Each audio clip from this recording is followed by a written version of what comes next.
पत्रामध्ये आपल्या सगळ्यांचं स्वागत। दिवसभरातल्या महत्त्वाच्या घडामोडींचा घेऊया सुपरफास्ट आढावा महाराष्ट्र सुपरफास्ट मधून।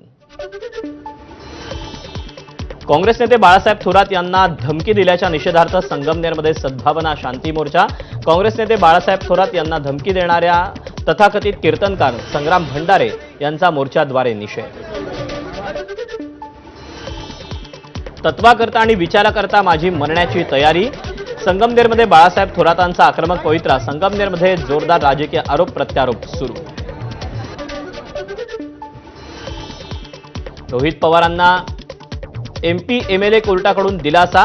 महाराष्ट्र राज्य सहकारी बँक घोटाळा प्रकरणी रोहित पवारांना दिलासा। आर्थिक गैरव्यवहार प्रकरणी रोहित पवार यांची सुटका। पुढची सुनावणी 8 ऑक्टोबरला। गिरीश महाजन कुंभमेळा मंत्री असताना भुजबळ बैठक घेत असल्यानं चर्चांना उधाण।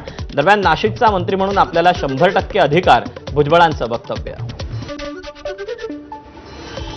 मनसे अध्यक्ष राज ठाकरेंनी घेतली मुख्यमंत्री देवेंद्र फडणवीसांची वर्षा निवासस्थानी भेट। दोघांमध्ये 50 मिनिटं चर्चा झाल्याची माहिती। टाउन प्लॅनिंग संदर्भात काही महत्त्वाच्या मुद्द्यांवर मुख्यमंत्र्यांची चर्चा। भेटीनंतर राज ठाकरेंची प्रतिक्रिया। डीपीडीसीचा 5% निधी खर्च करण्यासाठी आता लागणार वित्त विभागाची परवानगी। मंगळवारी झालेल्या मंत्रिमंडळाच्या बैठकीत निर्णय। हा निधी अनावश्यक गोष्टीसाठी खर्च होऊ नये यासाठी नवे नियम। कोणत्या शेतकऱ्यांना कर्जमाफी करायची याचं सर्वेक्षण होत आहे। अहवाल आल्यावर कोण लाभार्थी असायला हवे हे समजेल, महसूल मंत्री चंद्रशेखर बावनकुळेंचं वक्तव्य। जिल्हा परिषदेच्या 1183 कर्मचाऱ्यांवर होणार कारवाई। महिला कर्मचाऱ्यांनी घेतला लाडकी बहीण योजनेचा लाभ। वसई विरारच्या माजी आयुक्तांच्या भ्रष्टाचाराचा ईडीकडून कच्चा चिठ्ठा उघड। माजी आयुक्त अनिल पवारांच्या कार्यकाळात 275 कोटींचा भ्रष्टाचार, तर अनिल पवारांच्या कार्यकाळात 5.75 कोटी स्क्वेअर फूट कामं मंजूर। ब्राह्मण समाजाच्या विकासासाठी तब्बल 6 वरिष्ठ सनदी अधिकाऱ्यांची नियुक्ती। ब्राह्मण समाजातील आर्थिक दुर्बल घटकांसाठी महामंडळाचं कार्य। शासकीय नियुक्त्यांचा मार्ग मुख्यमंत्री फडणवीसांकडून मोकळा। राज्यातल्या मुसळधार पावसामुळे अनेक ठिकाणी पूरपरिस्थिती। काही भागात जनजीवन विस्कळीत। संपूर्ण राज्यात गुरुवारपासून पावसाचं प्रमाण कमी होणार असल्याचा हवामान विभागाचा अंदाज। कोळशाचं उत्पादन 12.3% घटलं। ही 5 वर्षातली सर्वात मोठी घसरण। तर खनिज तेलाचं उत्पादन सलग 7व्या महिन्यात आक्रसत 1.4% कमी झालं।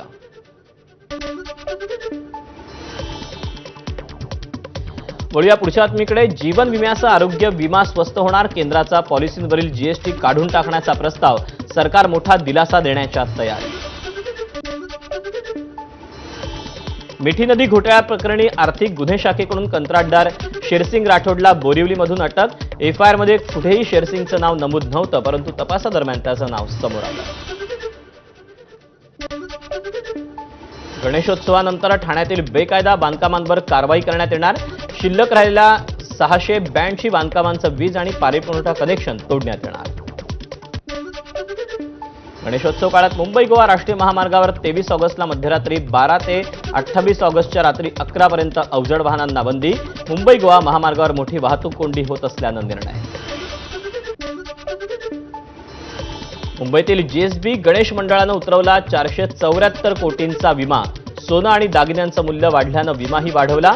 न्यू इंडिया इन्शुरन्स कंपनीकडे हा विमा काढण्यात आला। मुंबई विद्यापीठाकडून पदवी आणि पदव्युत्तर पदवी अभ्यासक्रमाच्या प्रवेश प्रक्रियेला 25 ऑगस्टपर्यंत मुदतवाढ। पुनर्परीक्षा पुनर्मूल्यांकनाचे निकाल जाहीर करण्यास विलंब झाल्यानं निर्णय।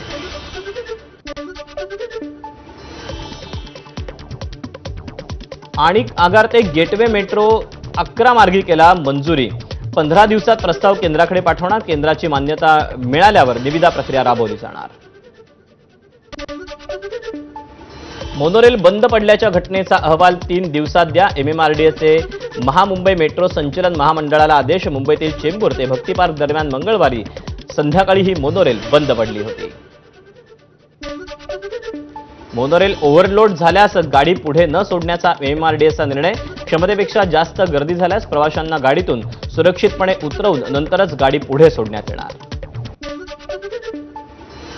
मुसळधार पावसानं मुंबईकरांना झोडपलं असताना आता पावसाळी आजारांचा तापही वाढला।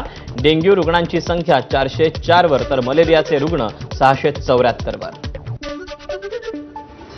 मराठा क्रांती मोर्चाचे समन्वयक रामभाऊ गायकवाड यांचा सरकारला थेट इशारा। मराठा समाजासाठी आरक्षण न दिल्यास येणाऱ्या कार्तिकीला पंढरपुरात उपमुख्यमंत्र्यांना पूजा करू देणार नाही, रामभाऊ गायकवाड यांची भूमिका। तुळजाभवानीचे धर्म आणि देणगी दर्शन आजपासून पूर्ववत, भाविकांना कमी वेळेत आणि जवळून दर्शन घेता येणार। बैलपोळ्यासाठी बीडची बाजारपेठ सजली, पण बैलांची संख्या घटली। शेतकऱ्यांकडून बैलपोळा मोठ्या उत्साहात साजरा। घुंगरू, वेसण, गोंडे, रंगीबेरंगी दोऱ्यांनी बाजारपेठा सजल्या। जायकवाडी धरणाचे 18 दरवाजे उघडण्यात आले। संभाजीनगर जिल्ह्यात येणारी पाण्याची आवक वाढल्यानं पुन्हा दरवाजे उघडण्यात आले। धाराशिवमध्ये पावसाचा सोयाबीन पिकाला सर्वाधिक फटका। उडीद, कांदा पिकाचं नुकसान। शेतातून अजूनही पाणी ओसरलेलं नाही। जिंतूर नांदेड महामार्गावर भेंडेगाव रेल्वे फाटक परिसरात मोठ्या प्रमाणात खड्डे। खड्ड्यांमध्ये पाणी साचल्यानं नागरिकांना त्रास। छत्रपती संभाजीनगरच्या शिवाजीनगर भुयारी मार्गावर सतत पावसाचं पाणी साचत असल्यानं ठाकरेंची सेना आक्रमक। भुयारी मार्गाच्या छतातून धबधब्यासारखं पाणी बरसत असल्यानं आंदोलन करून पालिकेचा निषेध। बीडच्या वडवणीतील न्यायालयात सरकारी वकिलानं गळफास घेऊन आत्महत्या केल्याची घटना। विनायक चंडेल असं मृत वकिलाचं नाव। प्रेम प्रकरणाच्या संशयावरून तरुणाची धारदार शस्त्रानं वार करून हत्या। घटनेनंतर आरोपी अनिल चव्हाण घटनास्थळावरून फरार। लातूर शहराला पाणीपुरवठा करणारं मांजरा धरण 98% क्षमतेनं भरलं। लातूर जिल्ह्यातील मांजरा नदीकाठच्या गावातील नागरिकांनी खबरदारी घेण्याचं आवाहन। पुणे शहरातील अनेक भागात पुणे महानगरपालिकेची अतिक्रमण विरोधात मोहीम। अनधिकृत बांधकामं, आस्थापन आणि अतिक्रमणावर पुणे महानगरपालिकेचा कारवाईचा बडगा। पुण्यातील हिंजवडीतील आयटी कंपनीतील 82 कोटी रुपयांच्या डेटाची चोरी। या प्रकरणी 3 माजी कर्मचाऱ्यांना अटक। नाशिकमध्ये सातत्यानं बदलणाऱ्या वातावरणामुळे शहरात तापाच्या रुग्णांचा कहर। गेल्या 1 महिन्यात 4408 तापाच्या रुग्णांची नोंद। खडकवासला धरणातून पाण्याचा विसर्ग सुरू असून त्याचा परिणाम शहरातील डेक्कन परिसरावर। भिडेपूल आणि नदीपात्रातील रस्ते पूर्णपणे पाण्याखाली। कोल्हापुरातील पंचगंगा नदीनं धोक्याची पातळी गाठली। जिल्ह्यातील 74 बंधारे पूर्णपणे पाण्याखाली।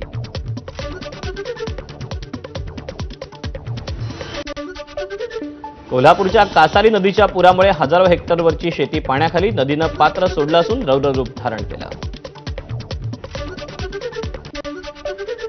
कोल्हापुरातील आंबेवाडी आणि प्रयाग चिखलीमध्ये पूरपरिस्थिती। गावांमध्ये नदीचं पाणी शिरलं। अनेक घरांच्या उंबऱ्याला पाणी। नागरिक अद्यापही स्थलांतरित न झाल्यानं प्रशासनावर प्रश्नचिन्ह। उजनी आणि वीर धरणाच्या पाण्यामुळे पंढरपुरात पूरपरिस्थिती। चंद्रभागेनं इशारा पातळी ओलांडली। पंढरपूर तालुक्यातील नदीकाठच्या 42 गावांना सतर्कतेचा इशारा। सांगलीतील संभाव्य पूरपरिस्थिती हाताळण्यासाठी सांगली महापालिकेची war room active. War room मधून पूर भागातील क्षेत्रावर सीसीटीव्हीच्या माध्यमातून वॉच। पंढरपूर शहरात पूरपरिस्थिती निर्माण। नदीजवळ असलेल्या अंबिका वसाहत, व्यास नारायण वसाहत या भागामध्ये पाणी शिरायला सुरुवात झाल्यानं नागरिकांचं स्थलांतर। कृष्णा नदीची पाणी पातळी 42 फुटांवर। चांदोली पाठोपाठ कोयना धरणातून विसर्ग कमी केल्यानं पाणी पातळी झपाट्यानं वाढण्याचा वेग कमी झाला। लोणावळ्यात महिलांची फ्रीस्टाईल हाणामारी। काही पर्यटक महिला या दारूच्या नशेत रस्त्यावर आलेल्या पाहायला मिळाल्या। परिणामी महामार्गावर वाहतूक ठप्प झाली होती। गोदावरी नदीला आलेल्या पूरपरिस्थितीमुळे दुकानांमध्ये पाणी शिरलं। गोदाकाठावरील फुलं, प्रसाद, पूजा साहित्य विकणाऱ्या व्यावसायिकांची दुकानं बंद। गोदावरी नदीच्या पाणी पातळीत वाढ। नाशिक शहर आणि धरणाच्या पाणलोट क्षेत्रात मुसळधार। गोदाकाठावरील रस्ते, छोटे पूल जलमय। दुतोंड्या मारुतीच्या छातीपर्यंत पाणी। मागील 3 दिवसांपासून नाशिक जिल्ह्यात मुसळधार पाऊस। नाशिकच्या कळवणमध्ये वादळी वाऱ्यासह झालेल्या पावसामुळे रवळजी येथील शेतकरी बबन वाघ यांची 4 एकरची शेती मका हा भुईसपाट झाला। सलगच्या पावसामुळे नाशिकच्या दिंडोरी तालुक्यात सर्वच धरणांच्या पाणीसाठ्यात वाढ. तालुक्यातील सर्वात मोठं करंजवण धरण 94% भरलं. नाशिकच्या चांदवडमध्ये रस्त्यांची चाळण. वारंवार मागणी करूनही नगर परिषद प्रशासन दखल घेत नसल्याची तक्रार. गोवर्धन ग्रामपंचायतीमधील ग्रामसभा बैठकीत राडा. विषय मंजुरीवरून राडा झाल्याची माहिती. बुधवारी झालेल्या ग्रामपंचायत बैठकीतील हाणामारीचा व्हिडिओ सोशल मीडियावर व्हायरल. नाशिकच्या शासकीय कंत्राटदाराचे PWD विभागाच्या कार्यालयावर आंदोलन. शासनाची प्रतिकात्मक अंत्ययात्रा काढून निषेध व्यक्त केला. नाशिक रोडमधील मुक्तिधाम मंदिरासमोर रिक्षाला मालवाहतूक ट्रकची जोरदार धडक. अपघातात रस्ता ओलांडणाऱ्या मायलेकींचा मृत्यू.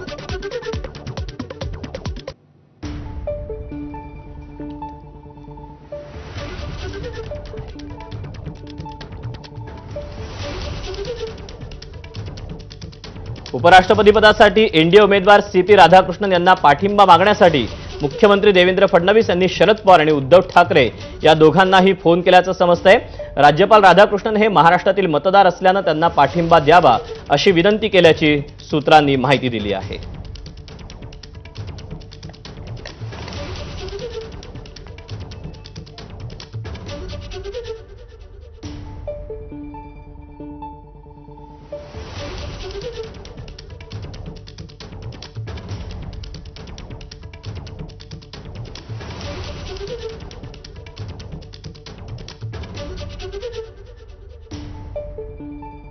यांना पाठिंबा मागण्यासाठी मुख्यमंत्री देवेंद्र फडणवीस यांनी शरद पवार आणि उद्धव ठाकरे या दोघांना फोन केल्याची माहिती मिळते.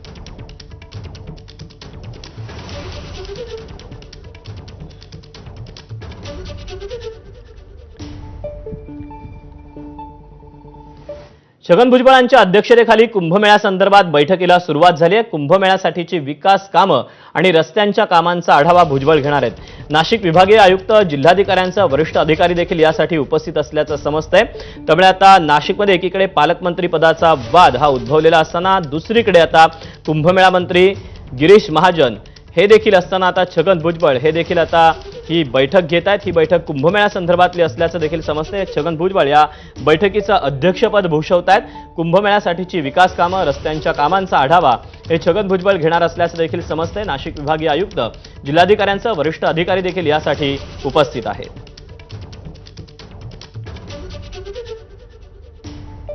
आणि नंतर बातम्यांचा पुन्हा एकदा सुपरफास्ट आढावा सुरू करूया.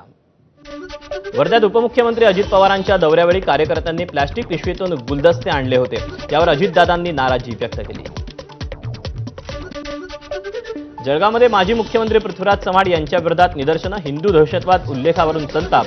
पृथ्वीराज चव्हाण यांच्या वक्तव्यामुळे हिंदू धर्मियांच्या भावना दुखावल्याचा आरोप. देशभरात उद्या पोळा सणाचा उत्साह. बैलपोळा हा शेतकऱ्यांचा श्रमाचं प्रतीक. अकोल्यासह विदर्भातील बाजारपेठांमध्ये बैलांच्या साज शृंगारासाठी शेतकऱ्यांची मोठी गर्दी. जोरदार पावसामुळे वाशिमच्या अडाण नदीला महापूर. पुरामुळे अनेक महावितरणचे विजेचे खांब पाण्यात वाकून कोसळले. गोसेखुर्द धरणातून विसर्ग वाढवला. धरणाचे 2 दरवाजे 1 मीटरनं उघडले. पाणीसाठ्यात वाढ झाल्यास विसर्ग वाढवणार.